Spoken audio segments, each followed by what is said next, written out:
Is My Break, nouvel épisode avec une personne qui pour moi est incontournable. Donc si tu connais pas cette personne, même si tu es jeune et que tu viens rentrer dans le game, il y a des fondations pour ma part qu'il faut connaître. Et je suis là pour pas mettre en valeur parce que je pense que les personnes se mettent en valeur par leur travail, etc. depuis certaines années. Mais on accueille Mister Yaman qui fait partie des Wanted. Donc si tu connais pas aussi les Wanted, il y a un petit problème dans ta culture générale. Bon, enfin, je pense. Yaman, merci d'être venu. Ismaël, comme il se doit. Ah, oh, j'ai droit à un cadeau. Un petit cadeau. Ah mais non. Ah ouais. Ah ouais. Ah bien. Amour. Amour. Avec le cœur, évidemment. Alors c'est une marque que je développe pour la danse. Ah, c'est ta marque, ça? Ouais, c'est ma marque. Eh, il est bien le t-shirt, hein? Et en fait, ouais, il est bien, ouais. Non, mais la cam... Oui, j'ai fait attention. Ah ouais. Eh ben, je vais vite le porter. Et en fait, il y a ces deux A.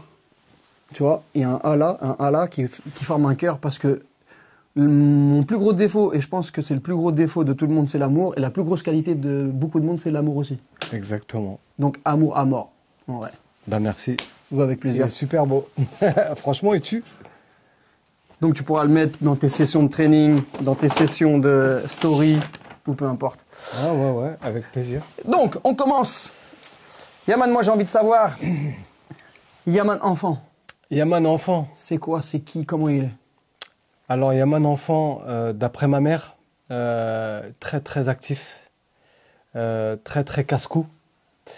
Et c'est marrant parce que maintenant j'ai un fils qui va avoir 9 ans là. Et en fait... Qui ressemble aux paroles de ta mère, non? Je me vois à travers lui, à son âge. Et ma mère me dit, ben voilà, c'est toi, au même âge, tu faisais ça. Ouais, je comprends. Et ouais, Yaman, c'est ça, c'est très actif, action, Yaman, il fait des shows dans le salon, sur le tapis, il montre à son père, à sa mère des cascades, regarde papa, bah, je me jette par terre. Sportif? Ouais, enfin, sportif, oui, par défaut, parce que je fais plein de, Mais un sport, genre en tant que tel. Je faisais du foot, mais bon, j'étais pas ouf en foot, enfin, pas encore à cet âge-là. Là, j'ai moins de 10 ans, tu vois. Mais j'ai essayé le foot, que le foot d'ailleurs, parce qu'après, je faisais mon truc à moi à la maison ou dehors. Ouais. Alors, ce que je faisais, c'est que je sortais au quartier et je m'amusais à... Tu vois, il y avait des petites, des petites pentes. Je m'amusais tout seul, hein, comme ça, à essayer des flips, comme ça, des accros, des trucs, parce que je me disais que je pouvais le faire, je le sentais dans mon corps, tu vois. Tu sais d'où ça vient? Est-ce que tu as vu quelque chose par rapport Alors, j'ai vu des choses, ouais, à la télé. J'adorais regarder la gym. Ouais. Tu vois, il y avait des compétitions de gym. Donc, bah, forcément, quand je tombais dessus, parce que je savais pas quand est-ce que c'était, mais j'avais vu des trucs comme ça m'avait bien impressionné. J'adorais tout ce qui était combat, sport de combat. On est de l'époque des films aussi, Karate Kid, tout ça, les saltos. Ouais, les films, c'était... Chevalier Lumière. Ouais, Chevalier Lumière? Non, ça me dit rien, ça, Chevalier Lumière, non? Un Asiate, là? Non, ça me dit rien. Ah, un petit Asiate aux États-Unis là, qui faisait avec les cheveux un peu longs. Ah, si. Il était chaud. Ah, je savais pas que ça s'appelait comme ça. Ouais, il était chaud, lui, déjà. Ouais, c'est vrai. Il faisait des accros. Lui, c'est vrai, t'as raison. Putain, tu viens de me faire cliquer un truc. C'est que il y avait Ricky ou La Belle Vie, tous ces trucs-là. Et il y avait ce petit Asiate qui tournait des films déjà, qui avait les cheveux lisses, longs comme ça. Et il était impressionnant. Ouais. Et il faisait déjà des acrobaties. Exactement. Et lui, putain, c'est ouf parce que je l'avais carrément occulté, lui. Et lui, c'est vrai que j'avais à peu près le même âge, je pense. Ouais, c'est un homme, ouais. J'avais envie d'être comme lui. Ouais, c'est pour ça. Parce envie que, d'être comme en fait, lui. il était jeune, comme toi, et il faisait des trucs de fou. Et je me disais, ah ouais, lui, il fait faudrait que je retrouve des images, on postera dessus en même temps. Et ouais, donc Yaman, c'est ça. Ma mère, elle travaillait à domicile à l'époque, donc à Paris, à Cergy, ouais, non, à la maison, à Cergy, dans l'appart. Depuis toujours, quoi. Ah, depuis toujours. Donc je dis à ma mère, regarde, maman, regarde. Parce que, je sais pas, il y avait un truc à la télé, donc je refaisais le même truc. Ma mère était sur sa machine à coudre et je lui montrais, regarde, je vais faire ça et tout. et j'ai toujours dit, à cet âge-là, à ma mère, quand je serai grand, je passerai à la télé, tu me regarderas à la télé. Wow. Et j'avais même pas 10 ans. Et c'est ma mère qui me rappelle tout ça. Je me souviens lui montrer mes accros, tout ça. Je l'ai rendu un peu ouf aussi, parce que je faisais des... Bon, en termes de sécurité, elle a peur, non? Ben, c'est ça, ouais. Je faisais des trucs pas sécures du tout. Non, on connaît. Hein. Elle est devenue ouf. Bon, tu devais être pareil. Ouais, je connais aussi, ouais. Donc voilà, ouais, c'est ça, très, très actif, beaucoup d'action, beaucoup de... Ouais, faut de l'action, de l'action, de l'action. Et à ce moment-là, à quel moment tu rencontres une forme d'art le break, et à quel moment tu dis waouh ça? Parce que déjà avant t'es casse-cou sur des cabrioles, la gym, etc. Mais à quel moment toi tu vois le break la première déjà fois? Quand j'étais à cet âge-là, j'étais allé dans une espèce de kermesse et il y avait un grand du quartier, pas de mon quartier mais d'un quartier plus haut, que je croisais. Mais là dans cette kermesse il y avait de la danse, il y avait un cercle donc, et moi je suis dans le cercle, enfin autour du cercle, et je vois ce grand, je sais plus comment il s'appelle, faire des figures au sol. Et moi, je me dis, wow, c'est quoi ça? Et je le vois, il fait c'était des frises, des trucs, mais moi, je comprenais rien. J'avais 9 ans, tu vois. Et déjà, ça m'avait, Ouais, ça avait semé une petite graine dans ma tête. Mais j'étais passé à autre chose parce que j'en ai plus revu. Et après, ce qui se passe, c'est que, je grandis un peu. Je tourne dans le quartier avec mes potes, on fait des trucs pas très intéressants. Voilà. Et là, je vois un mec, une Kaira, mais pas de mon quartier, de Cergy-Saint-Christophe. Il y a une soirée cabaret à la maison de quartier où je suis. Et j'y vais, parce qu'on y va de temps en temps et tout. Et moi, à l'époque, voilà, artistiquement, j'avais déjà commencé... Tu sais c'est qui? Ouais, enfin, visuellement, oui, je me souviens plus de son prénom. Ouais. Mais il était plus âgé que moi. Mais moi, déjà, à l'époque, je faisais déjà des démonstrations, des démos dans les soirées au quartier, des démos de nunchaku. Ah ouais. Donc, coup de pied, nunchaku, coup de pied, machin, j'étais à fond là-dedans, moi, avant la danse. Chevalier Lumière. Voilà. Mais c'est ça. Ouais. C'est ça. Et pour moi, sans le savoir, j'étais déjà dans une forme artistique. Donc, je gérais plutôt bien le nunchaku, je faisais des coups de pied aériens, machin. Donc, je me donnais déjà en spectacle. Et c'était cool. Donc, c'était très physique. Mais un jour, je vois donc cette Kaira du quartier un peu plus haut faire un monologue. Donc, c'est du théâtre. Et moi, je suis assis comme ça, et je le regarde, et je prends une grosse claque. Parce que... Quand tu me dis Kaira, c'est-à-dire qu'il le fait en termes de spectacle ou il le fait sur un fou? Non, dans la vie, c'est une Kaira. Ah, donc c'est un fou. C'est un fou. Ah, ok. Mais là, je le vois sur un tapis, tu sais, tapis de course. Donc, il marche dessus. Il y a un public, et là, boum, il fait un monologue. Donc, je me souviens plus de ce que c'est, mais je le vois comme ça, très charismatique, avec un phrasé super intéressant, il parle bien et ça m'impressionne et je me dis putain mais waouh mais je veux faire ça, je veux faire ça. Et là en fait je comprends que c'est de l'art. Je comprends que c'est de l'art ça parce que il parle, c'est verbal, c'est. Tu le comprends tout de suite parce que c'est compliqué de comprendre que c'est de l'art quand tu vois ça. Moi je le comprends tout de suite. En tout cas, je le verbalise pas, je me dis pas c'est de l'art, mais dans mon cœur, c'est ce que je ressens. Ouais. Et je me dis, wow, imagine, tu fais du nunchaku, des coups de pied, puis d'un coup tu pars. Tu vois, je commence à me faire tout un tas de films comme ça. Et ça, c'est la deuxième graine qui est plantée dans mon cerveau, tu vois. Et après, moi, je fais mon truc à la maison de quartier, donc je commence mes premiers pas de break tout seul, parce qu'il n'y a personne. Je suis très inspiré par un grand d'un autre quartier qui était très bon breaker à l'époque, qui s'appelle Nasser Zerkoun, qui est comédien maintenant. Il y avait aussi Fred de Cergy-Saint-Christophe, plus haut, B-Boy Steady, on l'appelait, magnifique. Donc je les vois, j'ai envie d'être comme eux. Entre-temps, je vois la cassette du film Beat Street, avec la fameuse scène de battle au Roxy Club, là. Ouais. Donc moi, tout ça, je pète un plomb. Ouais, oui. En parallèle, je suis à fond dans les sports de combat, donc kickboxing à fond. Je suis vraiment à fond là-dedans, kickboxing.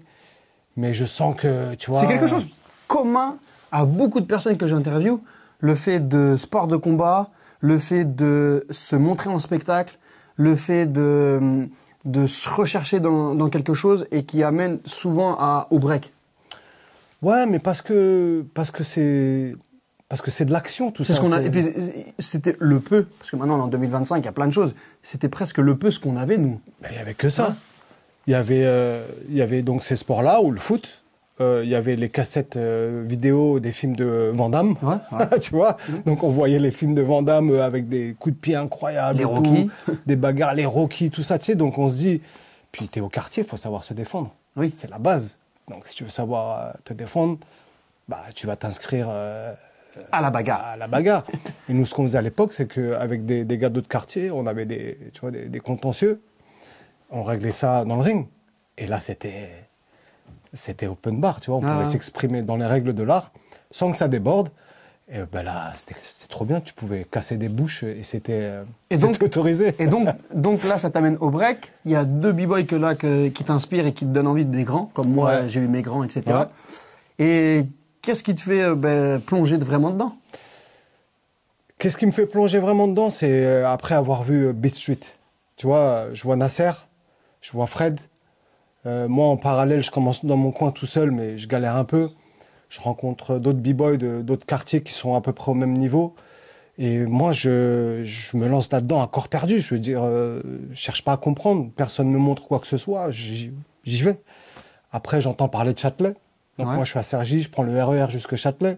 T'as quel âge à cette époque-là? Là, moi, je suis grand déjà. Là, j'ai 17 ans. Ouais, t'es grand, mais pas grand. Ouais, enfin, entre le moment où... Ok. Et entre-temps, je rencontre Sharks, donc House Dancer, Bruno, qui habitait dans le même quartier que moi, mais côté pavillonnaire. Et je le rencontre à une soirée, et on parle et tout, et je lui dis, ouais, le break, machin, il me dit, ah, mais moi, je fais ci, je fais ça et tout. Donc, il danse un peu, et il me dit qu'il fait du taekwondo aussi. Et là, il commence à me montrer, parce que moi, je le voyais comme le petit Babtou du quartier, tu vois. Ouais. Tu vois, petit blond, yeux bleus, coupe au bol, on ne le prenait pas au sérieux. C'est quoi en plus? Bah souvent, les blonds, yeux bleus, blancs, coupe au bol. Ouais, c'est con. On avait, tu sais, c'est des préjugés de l'époque au quartier, mais du coup, il me parle alors qu'on s'était jamais parlé. Et il commence à me montrer des coups de pied, tu vois. Mais des coups de pied, attention. Ouais.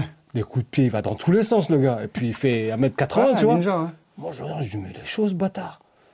Et moi, je lui montre des figures de break et tout. Il me dit, ah putain, mais j'aimerais trop m'y mettre et tout. Mais moi, je fais plus danse debout. Il faisait de la hype et tout à l'époque. Et du coup, lui, alors le truc carrément inopiné, tu vois. Il est quartier pavillonnaire, moi, quartier hardcore. Ouais. Et on connecte. Et on devient potes, tu vois. Donc, et on commence à s'entraîner ensemble. Parce qu'il y a un mec, Sébastien Lefrançois, qui est venu dans notre quartier pour faire des ateliers de danse. Et il venait juste d'être diplômé d'État. Et donc, ça commence vraiment là, en fait. À ce moment-là, je suis à fond là-dedans. Je ne sais pas où je vais. Je sais pas ce que je fais. Tu débarques à Châtelet? Je vais à Châtelet. Je passe des heures à regarder Karim Barouche, Gabin. Il y avait même Lamine à l'époque, qui était beaucoup plus jeune, mais qui était déjà chaud. Ça devait être un moment de fou, ça. Mais frère, j'arrive là-bas. Non, mais est-ce que tu te rappelles... Là, est-ce que en parlant... Parce que moi, ça me le fait... J'ai l'impression que quand je parle de moments comme ça, et j'ai l'impression que ça va se perdre, est-ce que tu te rappelles qu'il y avait une odeur, Tout, je me rappelle de tout. Je me rappelle de l'odeur. Je me rappelle de la lumière. Ouais. Je me rappelle de la chaleur. Le silence, parce qu'il n'y avait pas tout le temps de la musique. Et j'arrivais là, c'est comme si j'arrivais dans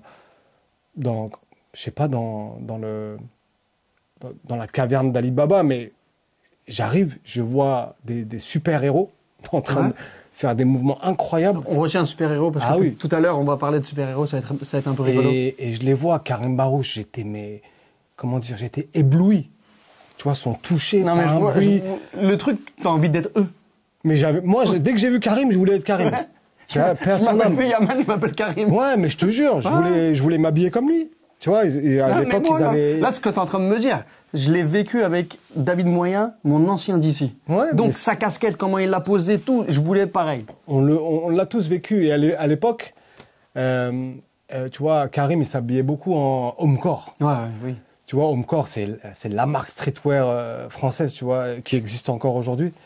Et je voulais m'habiller comme lui, tu vois, je voulais me comporter comme lui, je voulais tout faire comme lui. Je voyais Gabin. En plus, il était très humble, très secret, et quand il dansait, c'était très visible.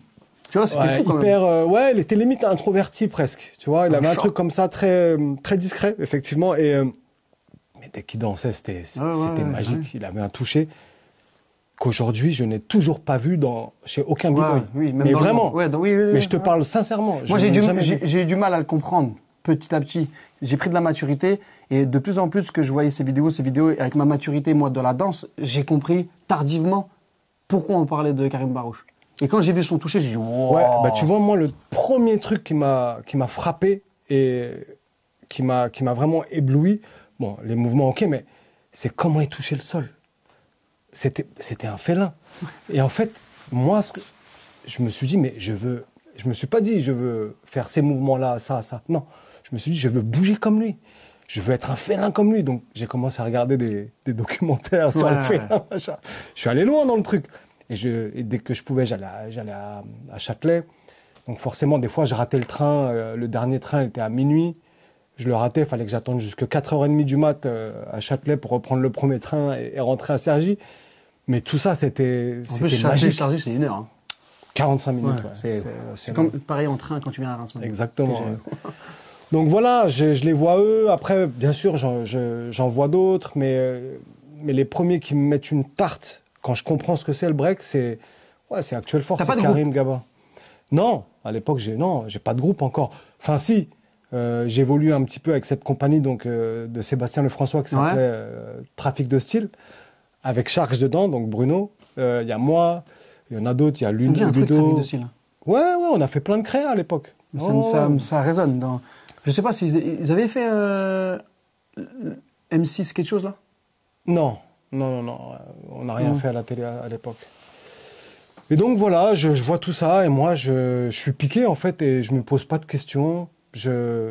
J'avance, je fais, j'essaye.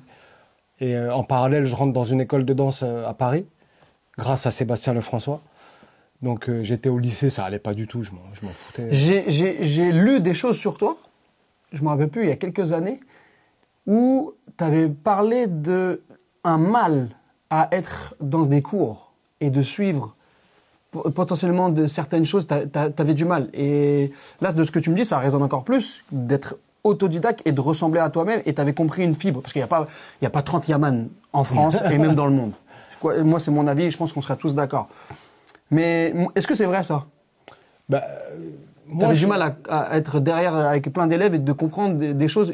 T'avais une façon de bouger en école de danse. Ouais. Moi, j'arrive dans cette école de danse. Il y a pas de break hip-hop. Hein. C'est juste classique, jazz, contemporain.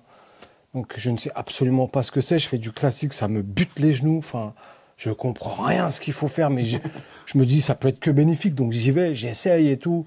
La prof de classique, elle est russe. Elle parle un français approximatif, je capte rien. Il y a que des meufs en collant, ça c'était cool. Mais moi, je sors d'un lycée où je suis dans une classe, il y a que des cassos. Ouais. Et j'arrive dans une école de danse, il y a que des filles. Le choc. Et je suis dans le 16e. Donc bon. Bref, bon, ça c'était cool. Après, jazz, contemporain. Le contemporain, ça me parlait parce qu'il y avait une certaine liberté, un truc. Je me dis, ah là, il y a peut-être un truc et tout. Mais très vite, les profs, ils voient que, j'en reviens à ce que tu disais, ils se disent, oula, lui, il y a un truc. Bon, je capte pas forcément ce que je fais, mais eux, ils captent qu'il y a un truc. Donc, il y a 2 profs qui me prennent en main. Là, t'as quel âge, là? Là, j'ai 19. Et rien à voir. T'es d'origine turque. Ouais. T'as des darons turcs. Ouais. Moi, dans ma tête, je me dis, est-ce que des darons turcs, d'avoir un fils à cette époque-là qui va faire de la danse, comment c'est perçu? Mais je les ai entourloupés, frère. Moi, je suis au lycée, ça se passe hyper mal. Mes parents, ils me cassent la tête, l'école, bla, les diplômes, tout ça. Je suis OK. J'arrive dans cette école de danse. À l'époque, c'était 6 000 € l'année, tu vois. Ouais. Si on compte en euros, mais j'avais pas l'oseille. Mais la directrice, elle m'offre une bourse. OK. Donc, et à l'école, si tu vas jusqu'au bout, tu sors avec un diplôme d'État. Donc moi, j'embrouille mes parents en leur disant « Mais oui, cette école, ça. » Donc ils savent combien ça coûte. Ils ont les yeux comme ça. Mais on n'a pas l'argent. Je dis « Non. » La directrice me l'offre. « Ah, génial et tout. » Mais alors le diplôme, c'est quoi? Je dis « C'est un diplôme d'État. C'est équivalent Bac plus 2. » Ah, d'accord et tout. S'en fout, ce que tu fais, c'est Bac plus 2. Ouais, voilà. Du moment que c'est Bac plus 2 dans leur tête, c'est vas-y. Sauf que moi, dans cette école, je fais 1 an. Mais attention, 1 an intensif. Et au bout d'1 an, il y a un chorégraphe à l'époque qui me repère, qui me dit ouais, j'aimerais bien que tu danses sur le Ophélie Winter Show. Donc Ophélie Winter à l'époque, c'est la star de la chanson. Non, mais moi, ça, je me rappelle. Et j'ai d'autres anecdotes aussi. Ouais. On en parlera, mais donc, moi, je me rappelle. Et donc, je dois apprendre des chorégraphies. Rien à voir avec le break. Mais bon, à l'époque, je sais déjà faire des accros, des trucs. Donc, est-ce que là, de ce que tu me parles, est-ce que la rencontre avec Wanted, elle est déjà faite? Non, okay. pas du tout. Donc, c'est ultra important. Parce qu'en vrai, nous, on pense que tout est ficelé, etc. Mais là, tu rentres dans le break, tu mets un pied dans le côté commercial, etc. Avant tous les battles, les gros battles, avant la guerre, quoi. Avant la guerre. Et tant mieux. Parce que ce chorégraphe, donc Reda, qui me repère... Reda, le chorégraphe Reda. Il faisait toutes les plus grosses émissions télé de l'époque. Tu vois, tu regardais Champs-Élysées avec Foucault. C'est lui qui faisait toutes les chorégraphies, bref. Et moi, j'avais déjà entendu parler de lui, très charismatique, presque flippant, tu vois. Donc j'apprends les chorés et tout. Enfin, j'aime bien. Je fais des accros et je passe à la télé. Et mes parents, ils me voient. Sans qu'ils n'étaient pas prévenus. Non, c'est moi qui leur ai dit après, tu vois. Mes parents, ils me voient, tout le monde me voit. Mes potes au quartier me voient. Mes potes au quartier en prison me voient. Et il y en a même à l'époque, tu sais, il n'y avait pas de portable encore. Et ils appelaient chez moi pour me dire « Ah, Yaman, wallah, je t'ai vu à la télé, je l'ai dit à mon co-détenu, on est du même quartier. Wallah, il m'a pas cru et tout. » Des trucs comme ça, tu vois. Ouais, je connais ça. Et il se passe un truc, tu vois. Et mes parents, ils me voient à la télé, ils me disent « Ah ouais, quand est-ce que tu vas repasser ?» Je dis bah, « Si vous me laissez faire. »« Ah ouais, vas-y. » Tu vois, ma daronne, Donc, tu as quand même des parents, quand on peut dire des fois d'origine, etc., où ils sont très stricts, qui t'ont laissé de la liberté. Ils n'étaient pas super stricts, mes parents. Ils m'ont toujours laissé une certaine liberté. Ouais, ils m'ont fait confiance, même si... Enfin, ma mère, elle se méfiait, parce que comme je faisais le ouf souvent, et que des fois, je rentrais avec la jambe ouverte, pleine de sang, enfin, voilà, elle flippait. Elle était plutôt anxieuse. Mais là, ma mère, elle sent que j'ai trouvé ma voie, tu vois. Et elle voit que je kiffe, que je vibre, elle me laisse faire. Puis je passe à la télé en plus. Donc, oui. Elle est fière, tu vois. Et donc, payé ouais, bien sûr, payé. Oui. Non, des fois, ça dépend, tu vois. Non. Donc là, payé, directement, à la télé, payé, oui. C'est sérieux. Je fais des petits clips de merde avec des chanteuses de merde entre-temps, mais je m'en fous. Enfin, je me suis beaucoup fait charrier, ça, après, dans les battles. Mais je vais te parler d'une anecdote où, tu sais de quoi je parle peut-être, tu t'es fait charrier, mais à un moment, j'étais là, tu as répondu, tu as mis une dose, que tout le monde a pu parler. C'était Total Session, à Grenoble. Voilà. Ouais. Mais c'était contre Pokémon. Ouais, je sais. Sur Chihuahua. Exactement. Chihuahua. J'avais fait ce clip. Et je me rappelle. Ils avaient fait la choré avec Brahim. Ils t'imitaient, etc. Et t'es rentré en mode super saiyan pour répondre. Bon, on avance un petit peu dans le temps, là. Mais en vrai, on va structurer. En tout cas, t'as mis une douille à ce moment-là, etc. T'avais un pied dans le commercial, on te voyait à la télé. Et à l'époque, de faire des trucs comme ça, c'était de retourner sa veste ou de vendre son âme à quelque chose qui, alors d'aujourd'hui, maintenant, c'est totalement validé pour tout le monde. Et ceux qui font ça, waouh, c'est encore mieux. Donc, moi, je pense que t'as quand même ouvert une porte dans des cerveaux à plein de monde. En tout cas, déjà le mien. Parce que déjà... Ouais, alors, c'est vrai, parce que je me faisais charrier, parce que, bon, Chihuahua, c'était une choré de merde, clip de merde. Moi-même, j'avais la rage parce qu'on m'avait dit, ouais, tu vas faire des accros. J'ai rien fait d'accro, j'ai fait des steps de merde. Et c'était avec Coca-Cola à l'époque, c'est passé partout. Je me faisais charrier sale. Mais vraiment, je me faisais charrier, c'est sale. Je mettrai dans la vidéo. Vous allez... Ouais, vas-y. Et franchement, vis-à-vis du monde du break, j'ai eu honte, en fait, à un moment donné. Je me suis dit, pourquoi j'ai fait cette merde? Mais j'ai compris. Ça m'a servi de leçon pour la suite, tu vois. Mais t'étais payé. J'étais payé. Danseur pro. Et plutôt bien. Ouais. Donc ça, c'était le côté cool. Et à côté de ça, tous ces gars-là qui me charriaient, qui m'en voulaient parce que j'avais fait ça, machin, ils venaient me voir en soum-soum après les battles. Hey Yaman, t'as vu si t'as un plan pour WAM, des clips, des trucs, vas-y, si tu peux m'enquiller, c'est cool. Je faisais, ah ouais, carrément, tu me charries maintenant, tu viens me voir. Ouais, c'était drôle, tu vois, et des gros blazes. Hein. De toute façon, ça m'étonne pas. Et j'en connais certains, de toute façon. Mais bon, c'était comme ça, moi, tu vois. Même si, bon, ce clip, c'était vraiment un truc pourri. Il y en a eu un autre de clip comme ça, mais j'étais beaucoup plus jeune. Tu veux pas citer, tu veux pas dire... Si, c'était Sandy Valentino. Tapez sur YouTube, Sandy Valentino, pourquoi ça n'arrive qu'à moi. Et il y a même ma femme dans ce clip. Ma femme, à l'époque, moi j'avais 19 ans, elle en avait 14. Et on était déjà un petit peu, tu vois, en kiff l'un de l'autre. Et on est ensemble dans le clip. Et c'est trop marrant de voir ça. Moi, je l'ai revu il y a pas longtemps. Je vais mettre aussi. Et sur Insta, il y a quelqu'un qui m'a tagué parce que le clip, je sais pas. T'as pas publié? Non. Si, je crois que je l'ai remis en story ou alors, enfin, je sais plus, j'ai commenté, bref. Ça m'a fait gaulerie de ouf. Mais bon, c'est des trucs que tu fais qui t'emmènent ailleurs et ça fait partie du cheminement d'une carrière, en fait. Et donc déjà, avant tu rentres dans le commercial, avant d'être dans la guerre, moi, là, ce qui m'intéresse, je l'ai déjà entendu, comment tu rentres dans cette guerre et dans ce crew légendaire qui se nomme Wanted. Reda, donc ce chorégraphe qui m'enquille dans le Ophélie Winter Show, puis dans Dimanche Martin. Ouais. J'avais fait ça aussi. Il me dit, ouais, Yaman, je m'occupe de la chorégraphie de l'inauguration de la Coupe du Monde de foot en France en 98. Ouais. Wow, est-ce que tu veux le faire? Tu veux danser? Je dis, bien sûr. Il y aura plein de breakers et tout. Ah, génial. J'arrive. Donc, c'était Place de la Concorde, un lieu immense, plein de danseurs. Et là, je vois un groupe de b-boy, b-boy, danseurs, plus loin. Grand Renoir, petit Asiate ou Renoir, je sais pas trop, tu vois. Je me dis, ouais, je les ai déjà vus, je crois. Et c'était Wanted, du coup. Avec Deadson et tout. Et je les reconnais parce que je les avais vus danser au théâtre du Grand Gymnase quelques mois avant. Et j'avais kiffé leur show. Un truc, tu vois, ça s'appelait La Prison. Et j'avais kiffé. Et je me dis, ah ouais, d'accord, c'est eux, tu vois. Et tu vois, ça se toise un peu parce qu'il y a plein de b-boys. Et moi, à l'époque, je les connais pas. Je suis tout seul un peu. Je deviens un peu pote avec un b-boy qui s'appelle Kofi de Aulnay-sous-Bois et Boulard. Et on est tous les trois, tu vois. Et là, il commence à avoir un cypher et Wanted à l'époque, attention, provocateur de ouf, il 32 dedans direct. De toute façon, cette époque-là, c'était les crews, ils étaient obligés. Ah ouais. Donc là, cypher, boum, ça attaque direct. Ils viennent, ça part en battle. Nous trois contre, il y a Babson, paix à son âme. Il y a Dead, Jaggy, il y a qui encore? Il y a Luxon. Là, je t'arrête. En fait, là, ce qu'il faut savoir, c'est que, en vrai, on n'est que transmission. On n'est que... En vrai, en France, des fois, on dit, ouais, je me suis fait tout seul.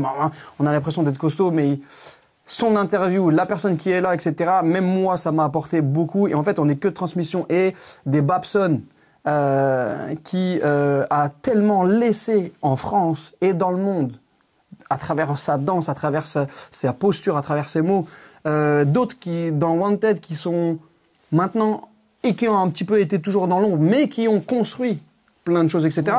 Donc, je vous donne pas un devoir d'aller chercher qui est qui, etc. Vous le ferez selon vous. Mais actuellement, autour de vous, il y a des personnes qui sont importantes. Et c'est ultra important d'en faire attention. C'est des belles paroles que j'avais peut-être pas avant. Mais ma maturité, maintenant le média, me permet de le dire.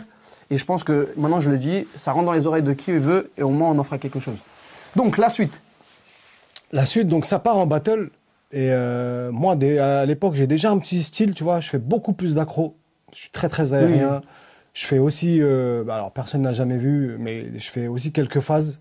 Tu vois, vraiment. Thomas, je me rappelle. Thomas, coupole, voilà, un semblant de 19, un semblant de vrille. Avec tes t-shirts sur la tête. Ouais, un semblant de vrille aussi, tu vois, un peu à l'arrache, mais je me jetais. Bref, on fait ce truc, ça chauffe un peu, et moi, je les vois danser, je me dis, putain, ils ont vraiment un style à part que je kiffe. Et sans que je le sache, eux, ils se disent la même chose de moi, tu vois. Okay. Et ça dure. Et je vois, ils dansent d'une manière, j'ai jamais vu ça, tu vois. Je me dis, mais c'est quoi ce break? Il y a Babson qui vient, il fait des trucs au sol, il faisait déjà 1m90. Il fait pas du break, mais il fait des trucs au sol. Et je me dis, ah ouais, putain, ok, d'accord. Et juste en les voyant, je prends de l'info. Et ça s'arrête, on repart dans les répétitions et tout. Et on commence à parler, ils me disent, ouais, putain, t'as un putain de style, t'es d'où? Je dis, ouais, je suis de Cergy. Ah ouais, Marne-la-Vallée, enfin, Badland, tu vois. Je dis, ah ouais, putain, ok. Il s'appelait Wanted déjà, là? Ou Badland? Ouais, non, Badland, c'est d'où venait Wanted. Parce que moi, des fois, à l'époque, je confondais les deux. Et je me disais, les Badland, c'est les juniors de Wanted. Non, alors, plus asiatique en Badland, plus. Il y a beaucoup d'asiatiques. Ils viennent il y a Disneyland là-bas, là où ils habitent. Disneyland. Mais eux, c'est les Wanted, donc ils disent pas qu'ils habitent près de Disneyland. Ils disent qu'ils habitent à Badland. Ah, okay. D'où le logo avec le Mickey, avec l'oreille arrachée, tu vois. Tu te rappelles de ce logo? Si, je me rappelle. Donc, Badland, c'est de là où ils viennent. Sauf que les plus jeunes, donc Taton, Souria, tout ça. Ils étaient chauds. Hein. Ouais, très très chauds. Ils font un crew Du coup, ils l'appellent Badland. Ah ouais. Donc nous, ça nous arrivait, Wanted, de faire des battles avec eux de temps en temps, tu vois. Une année, t'as fait Shell avec eux. Ouais, exactement. Ils avaient fait un Shell de ouf. Il y en a un, il remonte coude, il se bloque là. Ouais. Il était figé, ouais. Je me suis dit, même à l'heure d'aujourd'hui, tu le fais ça te remonter coude. C'était Dave, il s'appelait Dave. Dave, il s'appelait. Violent celui-là. Et du coup, Badland, c'était. Après, ouais, c'est les plus jeunes qui se sont appelés Badland, mais qui gravitaient toujours avec Wanted, tu vois. Donc tu rentres dans Wanted grâce à ce battle-là. Donc on fait ce battle, après il m'invite, ouais, viens, on se voit à Châtelet, on va manger une crêpe, tu vois, la fameuse crêpe Nutella banane coco.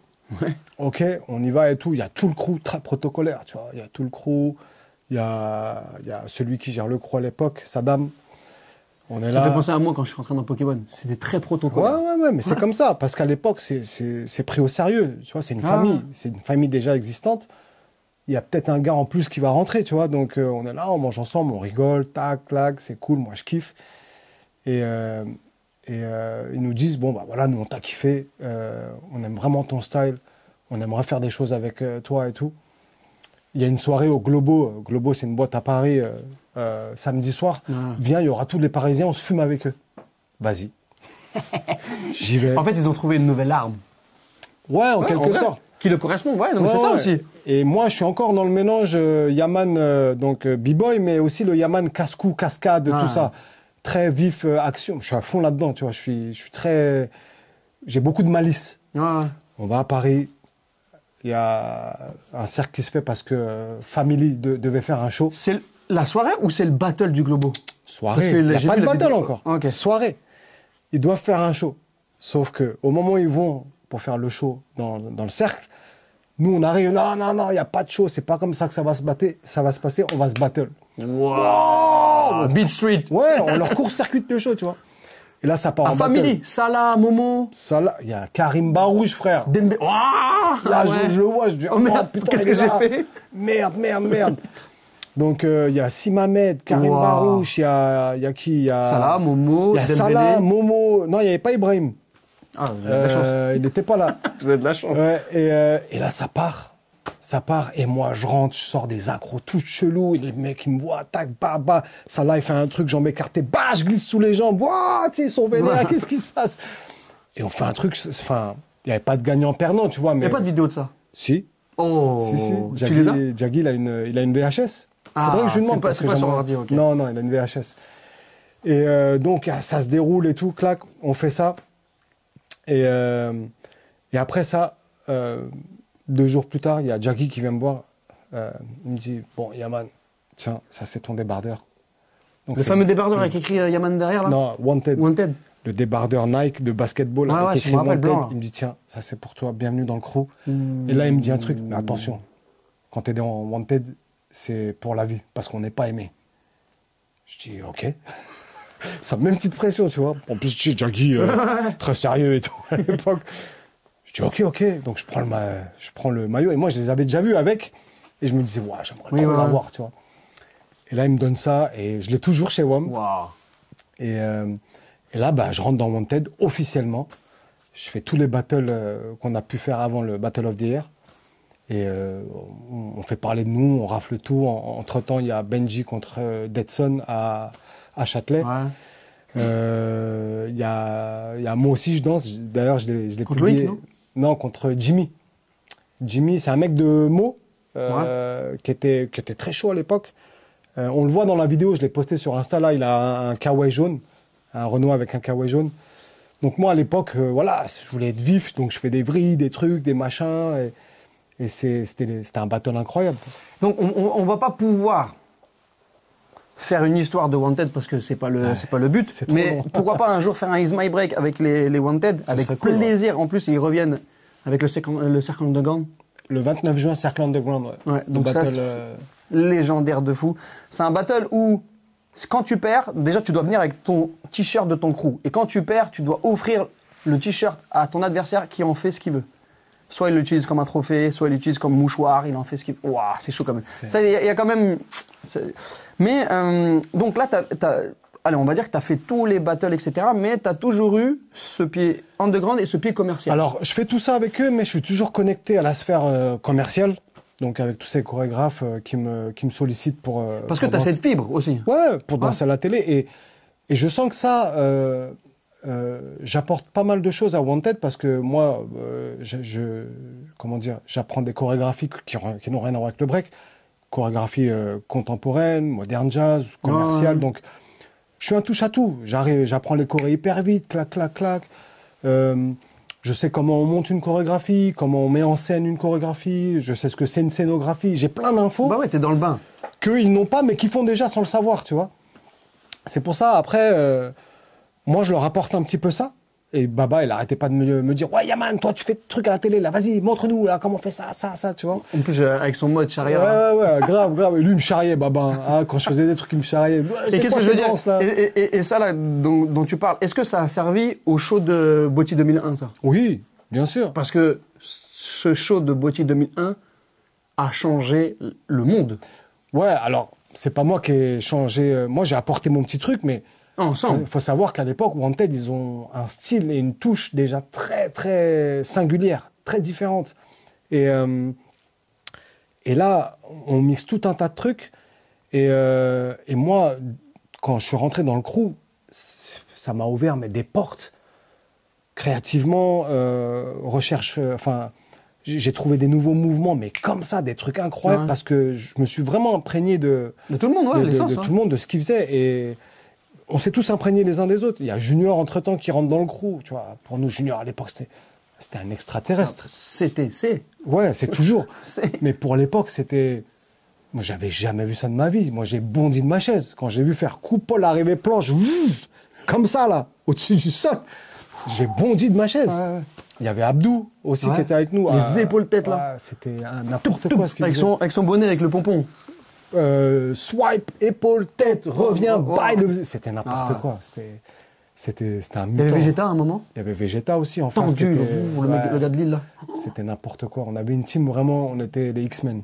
Là, c'était vraiment dur. Et je pense que vous avez changé, moi, à cette époque-là, le regard même des shows et du break dans le monde. Moi, moi pour ma part, hein, on était déjà un petit peu dans les tricks, mais vous avez apporté un petit peu de danse et un petit peu de tricks qui a fait que l'année d'après, tout commençait à changer.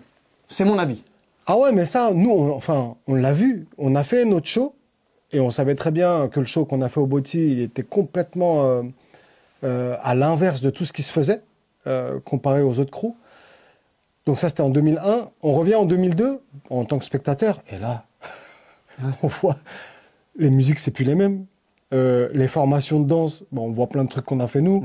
Même dans les costumes, on voit des trucs qu'on avait nous. Bah oui, et Storm, B-Boy Storm, tu vois, la légende, qui vient nous voir à l'époque et nous dit, mais vous vous rendez pas compte en fait. Il y a le Botti avant Wanted et le Botti après Wanted. Ah bah oui. Et nous qui nous disent ça, l'année d'après, on se dit, c'est à ce moment-là seulement qu'on se rend compte qu'on a apporté un truc, tu vois, mondialement, on va dire. Et pas parce qu'on l'a gagné, mais parce que... Moi, je pense que c'est ça. Et c'était ça, la force du Botti à une époque. Et ce que le Botti a perdu, et c'est pour ça que ça a perdu en truc, c'est qu'à un moment, c'était des précurseurs du futur. Ça créait la tendance. Et à un moment, quand on l'a pu ça a perdu de sa valeur. Moi, c'est ce que je pense. Ouais. Si, parce que c'était...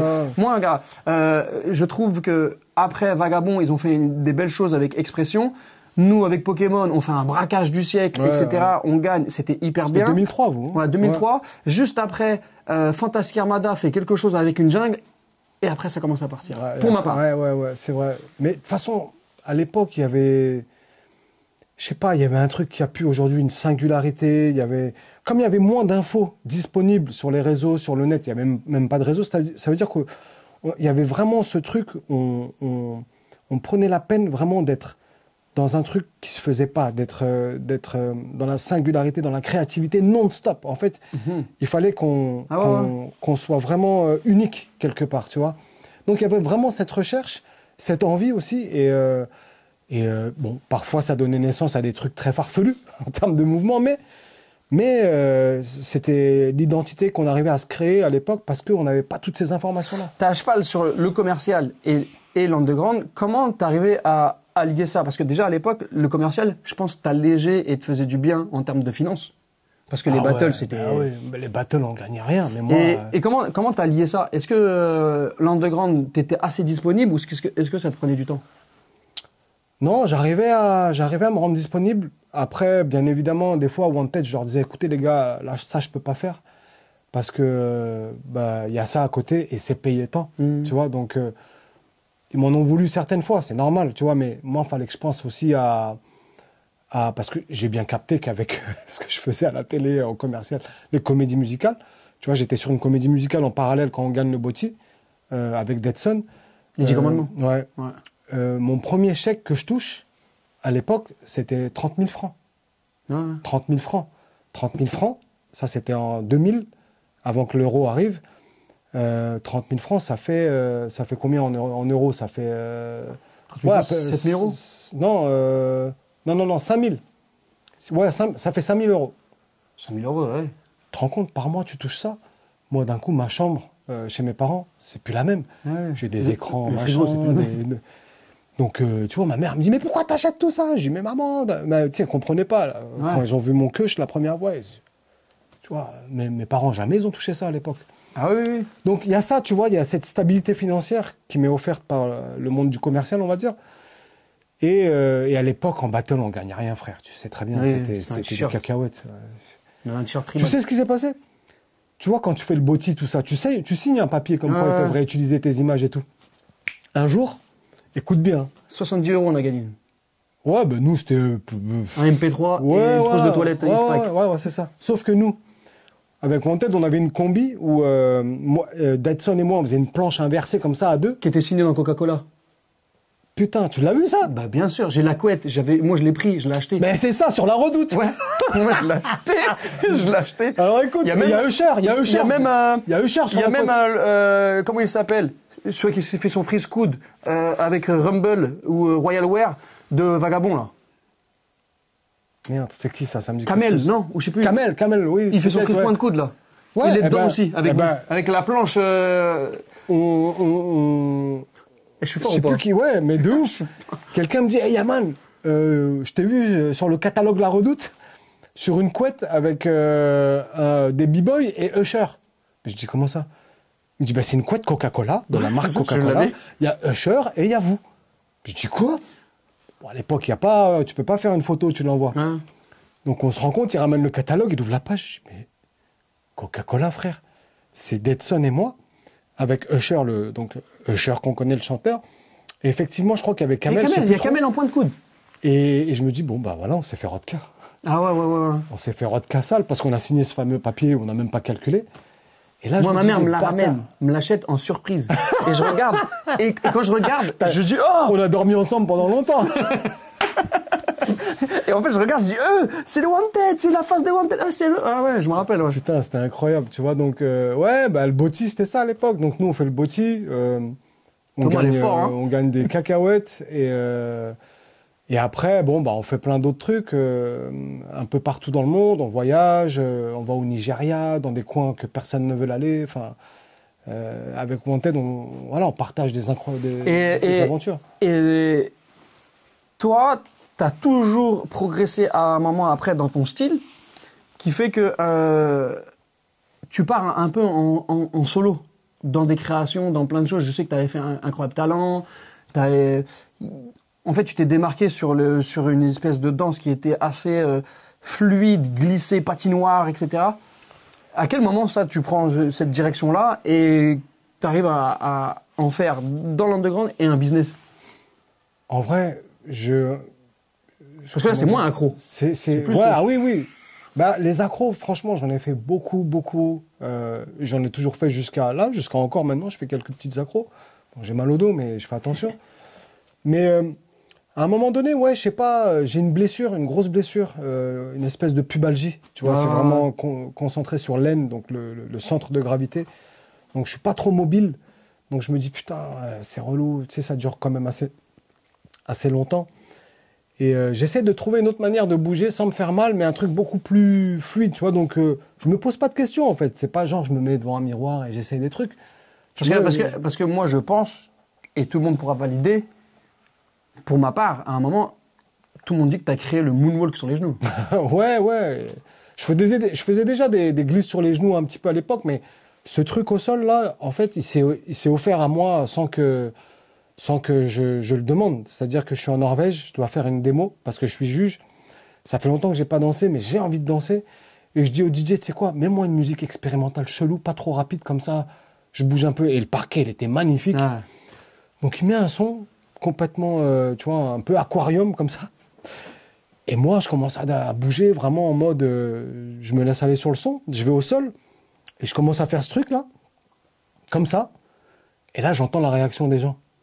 Waouh, waouh, ça crie. Je me dis, waouh, attends, il se passe un truc là. Et je me rends compte que c'est en faisant ça. Je mettrais en vidéo la démo du Cercle Underground. Ouais, bah, c'est pas longtemps après. C'était pas longtemps après. Parce que celle-là, elle est violente aussi. Hein. Bah ouais, parce que moi, je fais cette démo. Et la musique, elle est bien, tu vois, elle est douce, il y a un truc un peu poétique, et moi, je fais tout ça. Mais tu sais que même par rapport à ça, il y a des gens qui ont fait du Yaman après. Ah oui, j'ai vu plein de trucs après. Ouais, Ah ouais, il y en a, ils ont fait les mêmes moves, genre la réplique, tu vois. Mais bon, je me dis, tu sais, faut se dire un truc, si on ne te copie pas, c'est que ça ne marche pas. Ah, Voilà. oui. Après, ça fait chier de se faire copier. Ah ouais, j'imagine. Hein. Et du coup, donc moi, je me dis, ouais, il se passe un truc. Après, un peu plus tard, dans la même soirée, je vois la vidéo, je dis, ah ouais, il est pas mal ce move. Mais avant, les gens, ils me sautent dessus, clac, mais qu'est-ce que t'as fait? What is this? Clac, clac. Je vois une meuf, je me retourne, elle est en train de pleurer, mais ouais, was amazing. Je dis, ah ouais, il y a vraiment eu un truc là.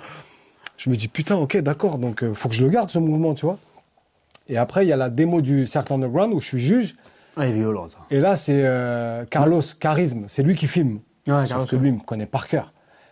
Et il savait très bien que j'allais faire ce move. Donc, au moment où j'allais le faire, il filmait en top shot d'en haut. Ouais. Il s'est rabaissé, il s'est mis dans l'angle parfait. On voit pas mon bras gouvernail là qui. Carlos! Ah, Carlos, t'as fait une tuerie en termes de vidéo. Et là, je commence à faire le truc.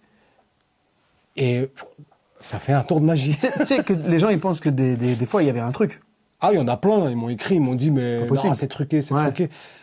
Plus loin encore, et moi j'ai vraiment cru que c'était une blague, il y a Discovery Channel. Discovery Channel, c'est un truc un peu la science pour les jeunes, enfin, ils te racontent un peu les trucs un peu hors du commun, blablabla. Ils se sont amusés à décortiquer cette vidéo, des scientifiques, hein, à décortiquer cette vidéo en disant, alors, ils donnent l'illusion qu'il flotte, mais en fait, il ne flotte pas. Ils ont fait tout un schéma, un croquis, tac, en 3D comme ça, tu vois, il y a son bras qui est là. Ils ont presque trouvé le truc à peu de choses près. Et j'ai un pote qui m'envoie ça. Et je dis, mais c'est quoi ça? Il me dit, ouais, Wallah, Yaman, c'est un truc de ouf. C'est Discovery Channel. Ils font des documentaires sur les trucs un peu hors du commun et tout. Ouais. Et là, ils sont en train de décortiquer ton mouvement et tout. Et moi, je regarde. Et j'essaie de retrouver cette vidéo pour la poster. J'y arrive pas. Ah. Et je me dis, bon, ok, il y a vraiment un truc avec ce move. Après, moi, je pense vraiment. Hein, peut-être des fois, comme dans le foot, ils disent tous les 10 ans, il y a des joueurs waouh, tu vois. Ouais. Ben, moi, je pense que t'en fais partie. Alors, je sais pas c'est qui dans les 10 ans à venir, mais je pense que t'en fais partie. Et peu importe qu'on essaye d'être toi, etc., ça sera impossible. Et c'est ça peut-être la force du truc. Et ça, c'est bien. Moi, là, si je veux continuer et aller plus vite dans ce que t'es toi, sans que ça dure 40 000 ans d'années, parce que je kiffe, mais il faut quand même donner un contenu qui va très vite, tu prends de l'âge. Ouais. On va dire que tu prends de l'âge et à un moment, je te vois kiffer la photo. Ouais. Et j'ai vu que tu as kiffé la photo par rapport à, et je l'ai entendu, on va peut-être le redire, par rapport à un truc qui t'est arrivé dans ta vie, qui fait que, et moi j'ai déjà vécu ça, mais moi je suis pas comme toi. C'est-à-dire que quand j'ai vécu ça, moi j'ai eu peur. Toi t'as vécu, j'ai eu peur aussi. T'as eu peur, mais après t'as dit waouh, tiens. Pourquoi la photo et pourquoi ces photographies de personnes dans les airs et surtout des fois très haut? En fait, ce qui se passe, c'est qu'en 99, donc je suis déjà dans Wanted l'été, donc je pars en Turquie, voir ma famille et tout en vacances, et il y a un tremblement de terre. Très très gros tremblement de terre, et moi je suis dans l'épicentre de ce tremblement de terre. En plus, il y a 2 ans, là. Ouais. Il y a eu encore un gros tremblement de terre. Il y en a eu un hier encore à Istanbul. Ah, donc c'est un lieu où il y a... La Turquie, elle est sur une grosse faille de plaques tectoniques, et c'est très très chaud.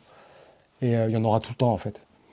Donc moi je suis en 99, il y a ce tremblement de terre, donc ça arrive dans la nuit du 15 au 16 août, ou du 16 au 17, je sais plus, à 3 heures du matin.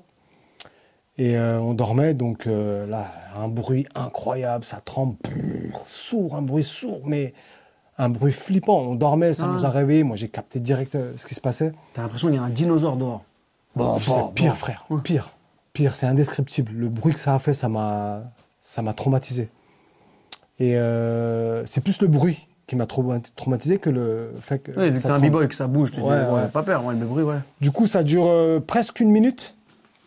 Et là, on se rend compte qu'il se passe un truc de ouf. On sort, les gens ils crient, tac, des buildings renversés. Tout de suite, on a l'info qu'il y a des milliers de morts. Enfin, parce qu'il y a plein d'immeubles à plat, tu vois. Et là, je me dis, putain, moi je flippe, tu vois. Je vois ma mère qui est là, de doigts de tomber dans les pommes. Donc je me dis, il faut que je reste, tu vois. Ouais, solide, ouais. Ouais, ma sœur, pareil. Enfin, les gens autour, ça crie. Enfin, ouais, c'est l'apocalypse. Franchement, donc je vis ça. Et on dort dehors pendant tout le reste des vacances. Enfin bref, c'était assez fort comme expérience. Et donc pour faire le rapport à ces photos-là, moi j'ai entendu, et je ne sais pas si je me trompe, que tu as voulu à un moment t'intéresser à toute cette imagerie, etc., et de faire quelque chose qui te ressemble par rapport à ce que tu as vécu. Exactement. Parce que le sol, c'était pas quelque chose de sécure, et le seul moyen d'être en sécurité, c'est d'être un oiseau. D'être au-dessus, ouais. En fait, si tu veux, je suis breaker. Donc le sol, on aime le sol, on est amoureux du sol. Là, le sol, je l'ai senti trembler. Donc il se passe un truc où ce sol sur lequel on marche, on vit, on saute, on danse, tout ça... Il est plus sécure. Non, en fait, il est flippant, il peut m'engloutir à tout moment. En fait, je me dis, on n'est rien, frère, tu vois. Donc il y a un truc comme ça qui se passe en rapport avec le sol. Et moi, sans que je m'en rende compte, ma danse change. Elle commence à devenir beaucoup plus glissée, moins d'accro, beaucoup plus glissée, tu vois, genre plus tendre avec le sol. Une partition. Ouais. Et quelques années plus tard, je commence avec Carlito, mon pote Carlito. Il avait un iPhone, donc il prenait des photos pas mal à l'époque. Et il y avait une appli qui était pas mal où on pouvait mettre des filtres. C'était l'ancêtre d'Instagram, Hipstamatic. Et il me dit, ouais, viens, on fait des photos, Théma, on peut mettre des filtres, j'en mets et tout. Je dis, ah ouais, vas-y. Et il me dit, vas-y, je te prends en photo. Et moi, mon premier réflexe, je sais pas pourquoi, ça a été de sauter, faire un vol dans les airs, et il prend la taufe. Je regarde, waouh, ça tue. Il met un filtre et tout. Donc moi, je me dis, moi aussi, je veux faire ça. Donc je me procure pareil un iPhone. Et je vois qu'il y a un timer, on peut se prendre en photo tout seul, donc je me prends en photo tout seul. Donc je mets le timer, comme ça, clac, je saute, des fois je rate, je recommence, et à chaque fois je vois le résultat au-dessus du sol. Je me fige au-dessus du sol, je kiffe. De là, je m'achète un appareil photo, et je recommence avec le timer, tout seul, dans les airs, blablabla. Et un jour, un mec, Sébastien Lefrançois, donc de cette compagnie avec qui j'ai démarré, Trafic de Style, il me dit, mais pourquoi tu sautes sur toutes tes photos? Moi, je dis, parce que c'est l'action, je suis là, clac, je suis un breaker, clac. Mais je lui dis ça, mais en vrai, au moment où je lui dis, je me dis, ouais, ça sonne un peu faux quand même. Et 4 jours plus tard, je te jure, comme ça, j'ai un flash. Il y a eu le tremblement de terre. J'étais dans l'appartement. Ça s'est arrêté de trembler. J'ai flippé ma race. Je suis assis dans le couloir et je me dis, putain, si je volais au-dessus du sol, jamais j'aurais senti la terre trembler. Et je me dis ça. Sauf que moi, et ça, je m'en rappelle 10 ans après. Hein. Ouais. Et moi, je me dis, mais je sais pas, il se passe un truc. Je me dis, mais toutes ces photos, en fait, mais c'est de ça. Tu sais, je fais le lien, ma danse qui change, je commence à faire des glisses au sol.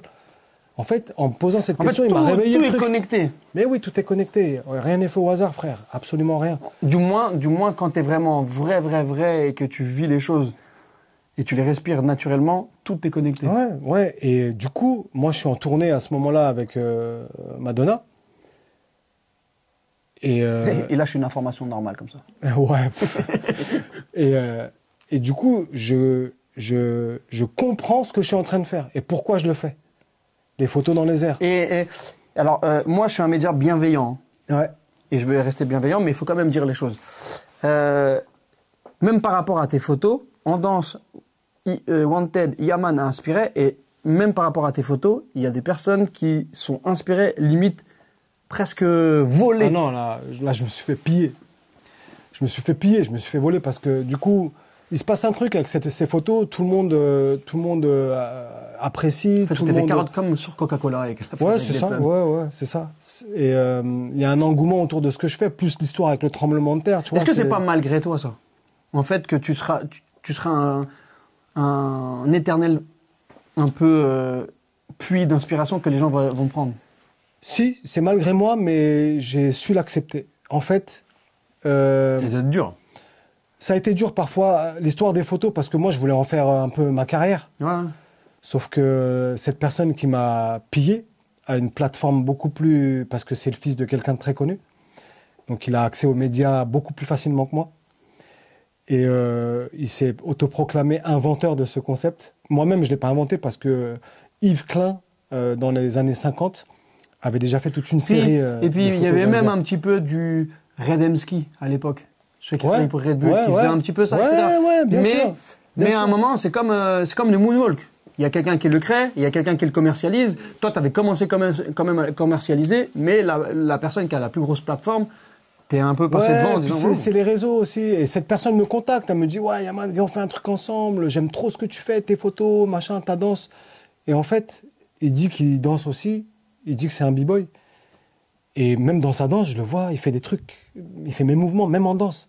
Ouais. Donc le gars, il me reprend tout mon concept, qui n'est pas mon concept, mais que j'ai bien développé avec, tu vois, je pense que une certaine DA. Avec, tout le monde maintenant voit. Ouais, c'est impossible. Ouais, tu sais, maintenant, avec les réseaux, on voit, après, on passe à autre chose. Et, enfin, c'est tout un... C'est trop complexe maintenant. Non, mais c'est comme si à un moment, je développe une wave et de l'autre côté, je fais une formation et je dis, regarde, c'est moi. Non, mais ça, c'est ça là, tu vois. Ça, psychologiquement, ça m'a un peu fait mal parce que moi, je comptais vraiment me développer dans la photo avec cette histoire de tremblement de terre et j'ai exposé dans des galeries, j'ai fait des trucs et après, il y a eu ça. Et lui, il passait partout à la télé. Moi, je passais pas à la télé avec ça. Il passait partout à la télé, clac, en disant c'est moi qui ai fait ci, c'est moi qui ai fait ça, machin. Et j'ai eu envie de lui casser les jambes.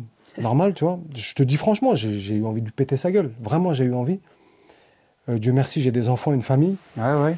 Donc, puis c'est le côté quartier, tu vois. On va pas se mentir. À un moment donné. Oui, en plus, la démarche, elle est sincère. Parce que quand tu sais que ça vient pas de toi et que machin, que c'était pas ton travail, tu peux dire, ah bon, je ferme ma bouche parce qu'on ne sait jamais. Mais quand tu sais que ça vient de toi et que, en fait, on est toujours assujetti à ça. C'est qu'on est obligé de faire 10 fois plus pour dire, c'est quand même nous, hein, tu vois. Ouais. Après, là, voilà, en partageant ces trucs, ils se mangeaient des rafales de commentaires. Ouais, tac, c'est Yamsonite, blabla. Mais tu sais, au bout d'un moment, les commentaires, ça changerait. T'en as fait un livre de coloriage. Ouais. Que je vends toujours. Ouais, pour tout le monde. Et que je mettrai aussi en photo. Il y a des liens pour acheter? Non. Donc, pour les personnes qui seront intéressées, ils prendront contact avec Yaman, etc. Moi, je trouve que c'est hyper pédagogue et hyper... ça ouvre l'état d'esprit à la culture parce que habituellement, tu colories quoi? Tu colories une fleur, tu colories un stitch, etc. Et là, tu colories tes propres photos que tu as mis dans les airs, etc. T'as déjà vu quelqu'un qui recolorie à fond du début jusqu'à la fin et qui fait un truc de ouf? Ouais, j'ai reçu plein de photos de gens qui ont acheté le livre et qui m'ont... Il y en a carrément, ils ont découpé, ils ont fait des collages avec le coloriage. Enfin, faut être déter. Non, il y en a, ils ont été très très créatifs et j'en ai vendu pas mal de ces livres, j'en ai toujours. Faudrait d'ailleurs que je les remette un petit peu en ligne. Mes photos aussi, que je fais dans les airs, je les vends toujours. Mais bon, moi, cet épisode où je me suis fait piller, ça m'a psychologiquement assez secoué, on va dire. Et comme tu disais, voilà, malgré moi, j'ai été un peu... T'as un puits qui donne, quoi. Ouais, mais je l'accepte maintenant, je l'accepte parce que j'ai pas peur de recréer autre chose derrière, tu vois. T'as cette force. Et je sais que là, il y a d'autres choses qui arrivent. Je sais que, voilà, peut-être pas, je serai peut-être précurseur, tu vois, dans ce truc-là. Et il y aura quelqu'un d'autre qui va te prendre aussi, peut-être. Mais c'est la règle du jeu. Et puis, comme je t'ai dit avant, si on ne te copie pas, c'est que ça ne marche pas. Donc, cet individu-là m'a complètement copié-collé. Et il est fan, en fait. Il est fan de moi. Il l'a été. Son agent me l'a dit. Donc, voilà. Il a même dit que son rêve, c'était de danser pour Madonna. Après c'est dommage. C'est dommage que lui... Ouais, mais c'est comme ça aujourd'hui. Non, mais c'est que lui, il le dit pas. Mais il le dira jamais. Il le dira Parce que c'est une forme de respect de malade, ça. Il le dira jamais parce que c'est son business et puis. Non, mais tu peux le dire, même en off. Le business, il marche toujours. Ouais. Ah non, mais je sais pas. Enfin, il m'a bloqué sur Insta, donc je sais pas trop ce qu'il fait. Mais j'imagine qu'il fait plein de trucs. Tant mieux. En fait, c'est lui. le fan qui bloque. Bon, bref. Après, je dis pas. Si je le croise, je sais pas. Il serait peut-être dans les airs. Bon, bref, on avance là-dessus. En tout cas, on rebondit sur le fait que tu arrives à toujours créer des choses, etc. Et à un moment, moi, il y a un truc qui m'a fait kiffer. Et beaucoup de monde, je pense, autour de moi, qui ne te connaissaient pas, sont abonnés à tes pages, etc. C'est que, qu'est-ce que tu peux me dire sur Yaman Stand-Up? Stand-up? Est-ce que, parce que moi, je trouve que tu es ultra marrant. tu viens aussi d'un milieu qui a pas eu peur à mettre en scène ta vie ta vie familiale, etc., avec tes enfants, papa, etc. Ouais. Et qu'est-ce que tu peux me dire par rapport à ça, toutes ces vidéos, le café, alors moi, le poteau. Moi, mon idole, et ça l'a toujours été, ça le sera toujours, c'est Charlie Chaplin. Ouais, oui. C'est mon idole. C'est déjà petit, il y avait Charlie Chaplin, petit, et pour les cascades, Jean-Paul Belmondo. Ouais. Tu vois, Jackie Chan après, non, un peu, non? Plus tard, Jackie Chan. Jean-Paul Belmondo, c'était chaud aussi. Hein. Ouais, Belmondo à l'époque. Donc, Chaplin, c'était... Et j'avais un grand-père, paix à son âme, qui était un peu un Chaplin. Ça me fait penser aussi à Laurel et Hardy. Ouais, il y a Chaplin, Laurel et Hardy, il y a Harold Lloyd, il y a Buster Keaton, tu vois, c'est toute une panoplie d'artistes incroyables. Donc, moi, j'ai toujours ce côté un peu malgré moi, vraiment malgré moi, un peu drôle, clown, quand je suis à l'aise avec les gens. Je suis pareil aussi, je pense. Quand j'essaye d'être drôle, ça marche pas. C'est vraiment, ça vient. Donc, sur les réseaux, ouais, avec mes enfants, il y a eu des trucs, il y a eu cette histoire de café où je me plante toujours la cuillère soit dans l'œil, soit dans le nez, enfin, tu vois. Le poteau. Ouais, les poteaux mous que j'ai découverts à Paris, je me suis dit, mais qu'est-ce que c'est que ça? Il y a eu une erreur. Et juste en bas de chez moi, en plus, à l'époque où j'habitais à Paris.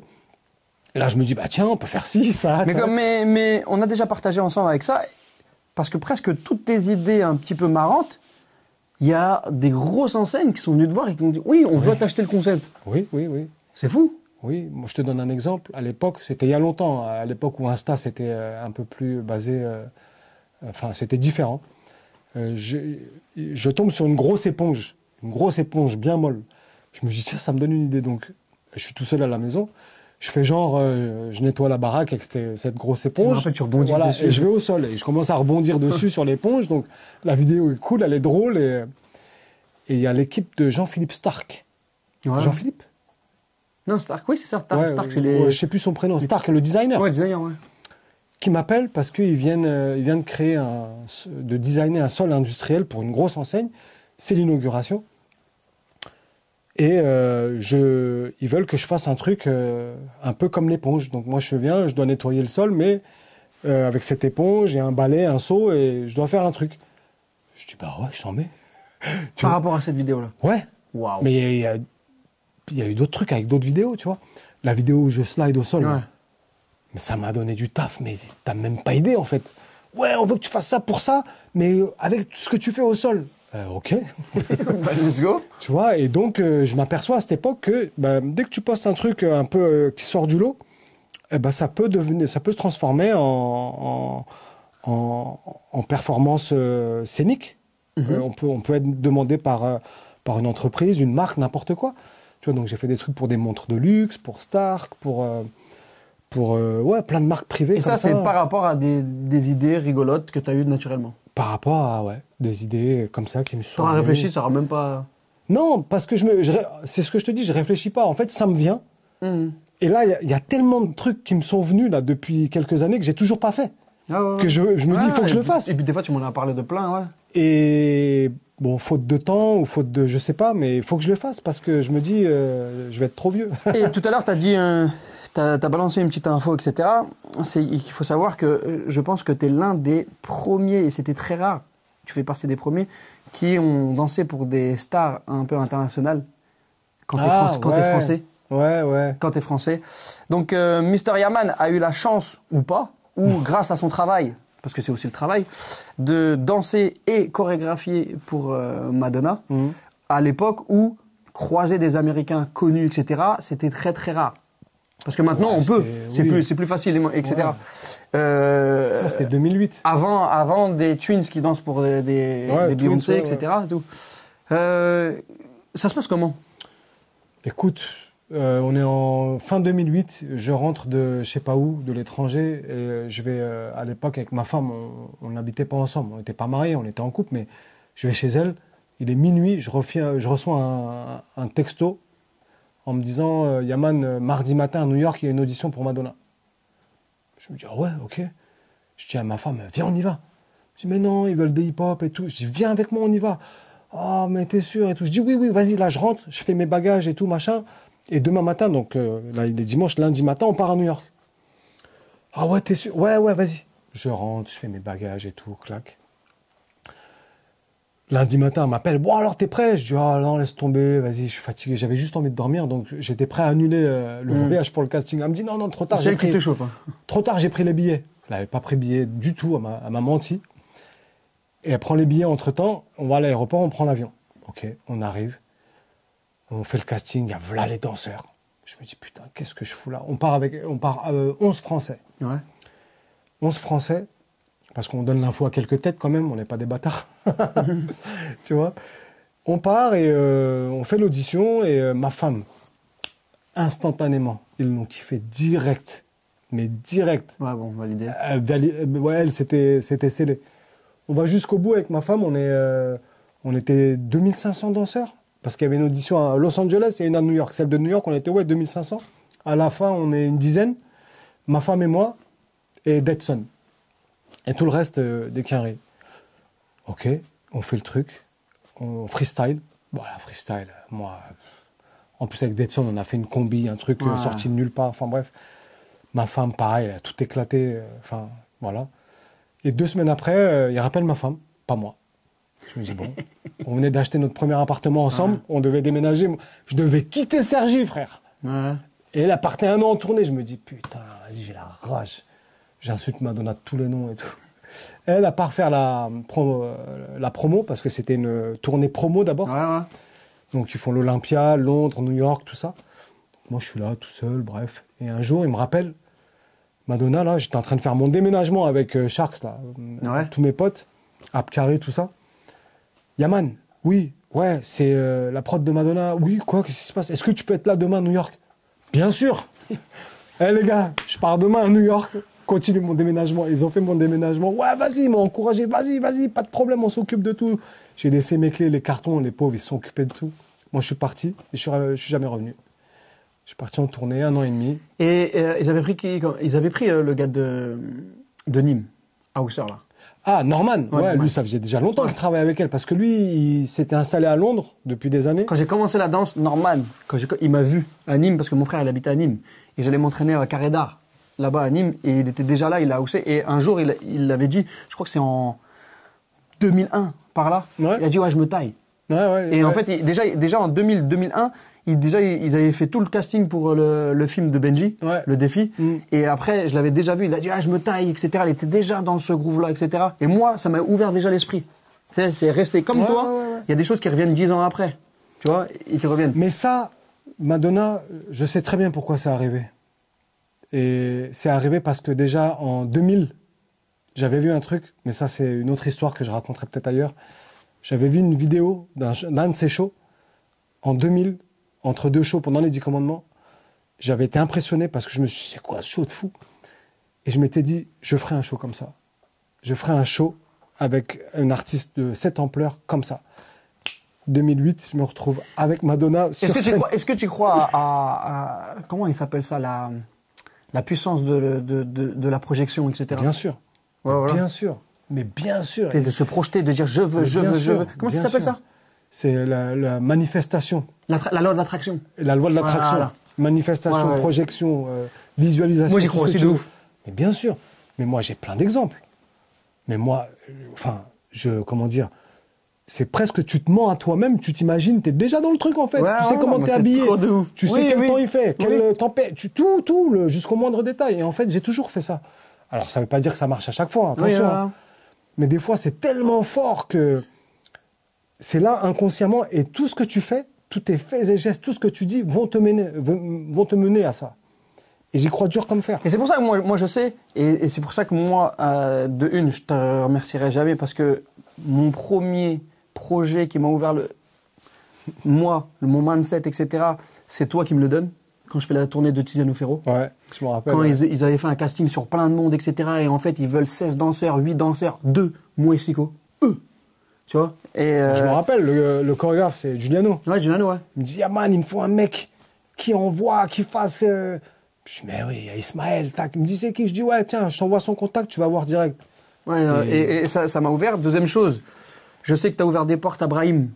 Ouais, Qui a Brahim fait aussi. que Brahim, Madonna, etc., et que Madonna, moi, me ramène sur Alors, les Brahim, moi, je ne l'ai pas ouvert les portes sur Madonna, mais bien avant, il avait 17 ans, il était Si, plus jeune. mais la Starac. Ouais, voilà. Des trucs à la Moi, télé. j'étais là. Ouais. Moi, j'étais là à Lyon avec Pokémon. Ouais. Et Brahim, pareil. C'est un talent incroyable, Brahim. Il est. Faudrait qu'il soit là. Faut l'inviter. Après c'est un phénomène maintenant.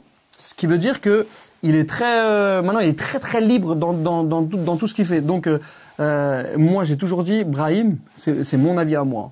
Brahim c'est la personne qui avait un don. Ah, il a un don, c'est clair. Ouais, c'est mais tu peux lui faire n'importe quoi, il va y arriver. Plus fort du monde. Ah ouais. Tu vois, voilà, Ah ouais. etc. Et lui, il m'avait mis sur le plan avec Madonna sur les salons de fitness qu'elle a ouverts. Ouais. Pourquoi? Parce que, regarde, un peu comme toi, elle m'a dit, oui, Ismaël, on veut te prendre. C'est pourquoi? Parce qu'on a vu, quand tu fais un salto avec un t-shirt, on aimerait que tu le fasses dans le salon de fitness avec une serviette. Ouais. Ah, ton fameux truc avec la serviette, ouais. Et donc, tu vois, ça me fait penser à tes mouvements à toi qui fait que, en fait, ça m'a amené à ça. Moi, maintenant qu'on a parlé de plein de choses, et je pense que ça pourrait faire 3-4 épisodes avec toi, j'ai un petit jeu. Ouais. Je vais te donner 5 noms de b-boys qui ont construit le break, et je veux que de ton côté, que tu leur donnes des noms de super-héros. Et je vais te donner 5 b-boys ou b-girls d'aujourd'hui, et que tu leur donnes des super-héros. Wow, c'est dur, ça. C'est dur. Le premier b-boy, j'aimerais que tu lui donnes un nom de super-héros, c'est Lilou. Lilou. Ah ouais, Lilou.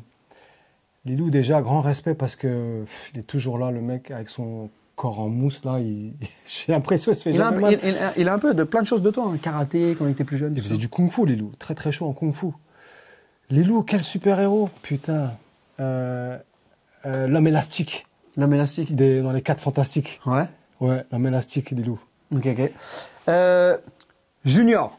Oh Junior, on pourrait lui en donner plein. Un super-héros, un. Junior, je dirais... pareil, l'homme de pierre dans les 4 fantastiques. Ouais, c'est lui, ouais. Ok. On enchaîne. Benji. Benji, il a une souplesse de hanche incroyable. Benji, je dirais... Ouais, il me fait penser un peu à... Par sa souplesse, je dirais Dalsim dans Street Fighter. Ouais. Ok. Si on enchaîne, après, maintenant, Karim Barouche. Ah, Karim Barouche, je dirais... Karim Barouche, c'est un héros, c'est un super-héros à part entière, de par lui-même. Mais je dirais, si je devais vraiment lui donner... il est très félin, très, très animal.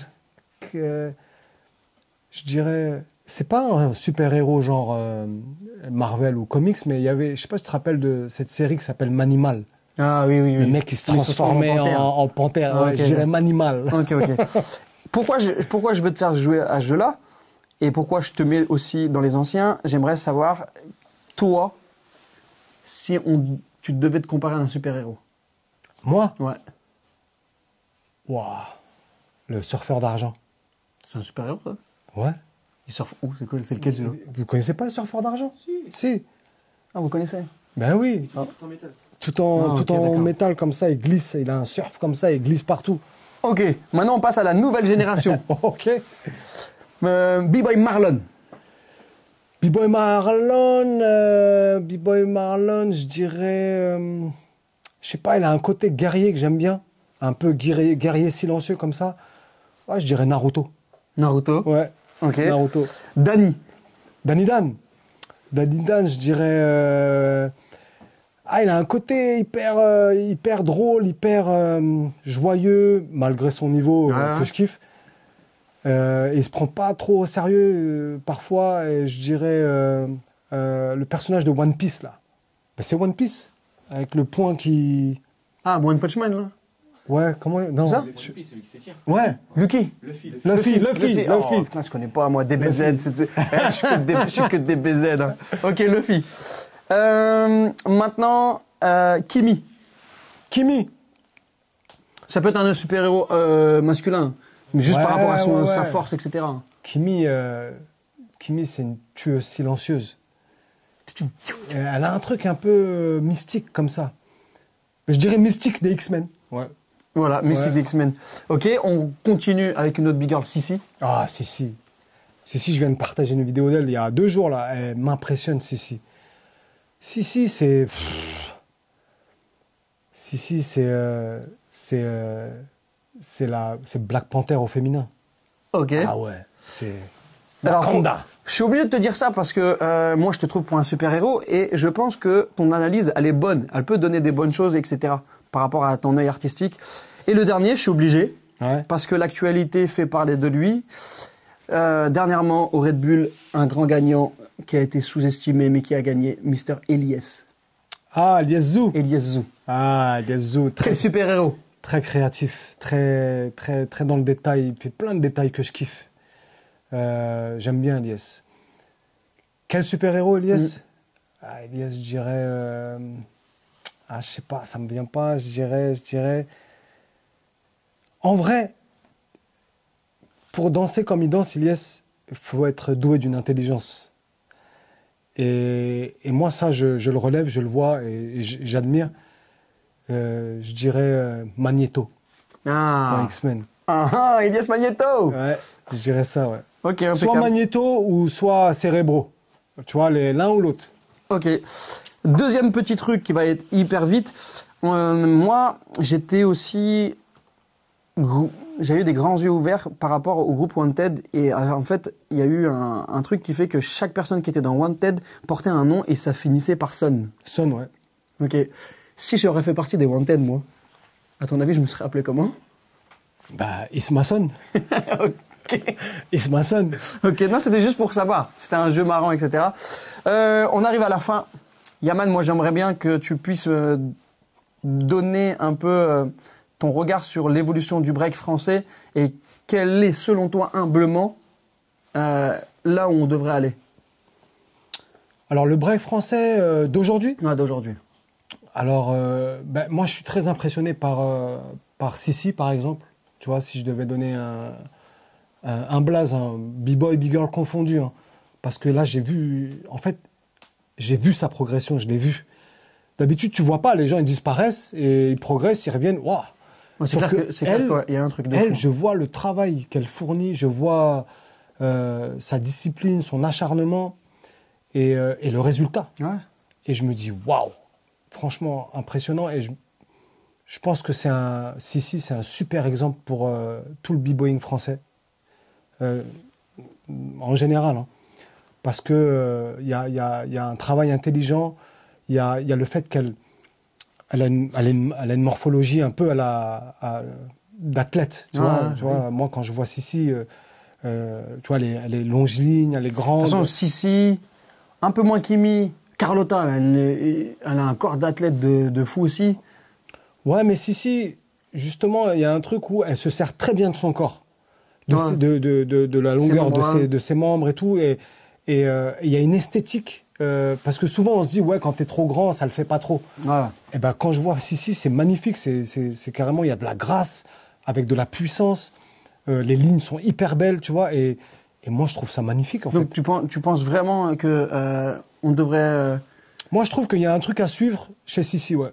Dans l'utilisation de sa morphologie, la manière de s'entraîner, parce que sa progression, elle est fulgurante. Enfin, non, moi je vois là, oui. En si peu de temps. Là, des petites vidéos en noir et blanc qu'elle a mis, tu fous. Ah, je suis impressionné, c'est chaud. Et moi, je pense que je suis d'accord avec toi, et c'est bien qu'on prenne un exemple de fille. Ouais, moi je parle... Parce que, tu vois, parce que globalement, en vrai, techniquement, l'utilisation de son corps, Donc, je suis d'accord avec toi. Parce que les pays asiatiques, ils ont déjà ce travail-là sur l'utilisation du corps. Ben, aujourd'hui, Sissi, elle peut rivaliser avec... Elle rivalise, on le voit. Non, oui. Mais avec, quand je vois des big girls Rico, tout ça, enfin, je me dis, mais elle a sa place tranquille. Mais moi, là, Sissi, je la mets dans un battle, un BC1 masculin, elle peut aller jusqu'au bout, tu vois. Ouais, mais clairement, et c'est ça aussi. Non, puis elle a un truc, elle a vraiment ce truc de ce feu. Tu vois Lilou, le feu qu'il a dans le battle. Eh ben si elle l'a aussi, c'est quelqu'un. Après, elle fait partie d'une grosse école. Ouais, mais elle a une force. Elle a cet ADN du battle qu'on retrouve. Tu vois, où elle est quand même dans un truc où elle provoque, tu vois, elle est là, quoi, tu vois, c'est... Je veux finir cette interview sur un truc actuel et te poser une question sur Yaman dans le futur, où il est, qu'est-ce qu'il va faire. C'est que tu as eu l'idée, l'opportunité de transformer un classique d'un film qui se nomme La Haine en comédie musicale qui, tout le monde aurait dit depuis le début, ah non, ça va rien, pourquoi tu vas faire ça, etc. On l'a dit, il y en a plein qui... Moi, je suis venu voir. Je suis très critique aussi. C'est-à-dire que c'est ma vie, c'est ce moment-là. Et ça m'a fait tellement plaisir et tellement ouvert dans la manière dont vous l'avez fait, le casting qui a été fait. J'ai l'impression que, moi, pour ma part, il y a 0 raté. Non, c'est ouf. Alors, il y a toujours des choses à dire. Alors peut-être toi en interne. À l'intérieur, tu as peut-être des trucs qu'il fallait... Oui, en interne, prendre le tournevis et régler un petit peu le truc. Franchement, en interne, il y a plein de trucs qui se sont faits d'une manière à cause de Kassovitz. Il nous a bien cassé les couilles. Que j'aurais aimé changer, que j'aurais pas fait comme ça. Tu vois, je te parle au niveau chorégraphie. Donc, mais il est comme il est. C'est sorti comme c'est sorti. Et moi, j'en suis très fier. Avec ma femme, on en est très fiers parce qu'on l'a fait à deux. L'idée, elle vient de ma femme, Farid, le producteur, et moi. Ouais. Et tu m'en avais parlé déjà. On est allé solliciter Mathieu Kassovitz pour qu'on puisse le faire. Et il a aimé l'idée, donc il s'est proposé, il s'est dit, mais est-ce que je peux le faire avec vous? On lui a dit, ok. Vas-y. Ouais. C'était pas simple. Ouais, mais le résultat, nous, on en est très contents. Après, oui, il y a toujours des choses à dire, mais en fait, avec ma femme, et on le dit dans toutes les interviews, c'est que au-delà du fait qu'on voulait que ce soit fidèle au film, avant tout, on voulait que ce soit fidèle au quartier. Ah ouais. Tu vois, que ce soit dans la danse, dans la mise en scène, dans le casting, on voulait que ce soit fidèle au quartier. Et c'était notre premier but. En danse, on voulait pas faire des chorégraphies grandioses, tout le monde fait pareil, machin. On voulait que ce soit chaotique, et c'est le cas. Et en fait, c'est comment tu chorégraphies un bordel. On a réussi à le faire. Et j'en suis très content, et j'espère que ce spectacle aura une vie très très longue. Et ouais, moi je l'ai vu, il est parti sur les routes, dans toutes les salles, etc. Est-ce que toi, tu penses que un film comme ça peut donner encore une image sur la société actuelle? Ah ben, complètement. Enfin, tu vois, le sujet du film, c'est toujours actuel, c'est toujours d'actualité. Tu vois, il y a toujours eu des bavures policières, il y en a encore, il y en aura d'autres, partout dans le monde. En fait, je dis bavures policières, mais c'est des bavures humaines. Tant qu'il y aura des humains, il y aura des événements comme ça. Où il y aura bien... enfin, tu vois, regarde ce qui se passe oui. ici et là. Enfin, moi, je suis... Tu vois, on en parlait tout à l'heure avec Ben. Les humains, que tu veux ou non, ça sera comme ça. Tant qu'il y aura des humains, il y aura des choses magnifiques et il y aura des choses atroces. Ouais, c'est comme ça. Donc, la tournée, La Haine, continue? Ouais, jusqu'en juin. Et on revient à la scène musicale à Paris en novembre. Ok. Jusqu'en janvier. Et après, voilà, on prépare d'autres choses. D'autres versions, quand je dis versions, d'autres configurations. Ok. Et là, si on doit parler de Yaman dans le futur, il se voit où? Qu'est-ce qu'il fait? Waouh. Je me vois jamais dans le futur, frère. Je m'imagine, mais je me vois pas.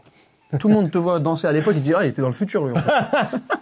Ouais, mais ça, on s'en rend compte plus tard. Donc, écoute, moi, mon but, c'est de créer, à petite ou grande échelle, autant que je peux, de me faire vibrer moi, et peut-être les autres par la suite. Et voilà, non, il y a des petits trucs qui arrivent, tu vois, on va dire entre le break et la musique classique. Et entre moi et mes enfants, entre ma femme et moi, tu vois, on est une famille d'artistes, on va voir. On fera comme ça vient. Un message de fin. Un message de fin alors pour les artistes d'abord, faites-vous des films. Faites-vous des films sur vous, comment vous voulez évoluer, où est-ce que vous voulez atterrir artistiquement, et vous y atterrirez. Voilà, c'est mon conseil. Et pour les humains, très très dur aujourd'hui, très très dur, tu m'as offert le t-shirt, c'est donner de l'amour. Ah.